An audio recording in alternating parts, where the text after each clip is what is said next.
Looks like all my Keychron keyboards are like going into war, wearing like the same uniforms and stuff. This is the Keychron K2 with Gateron blue switches.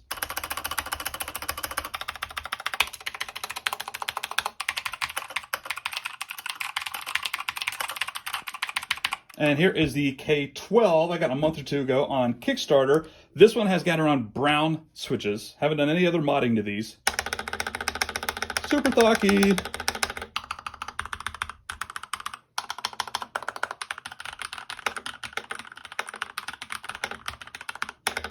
And here is the brand new low profile Gateron blue switches and low profile keycaps on the new K7.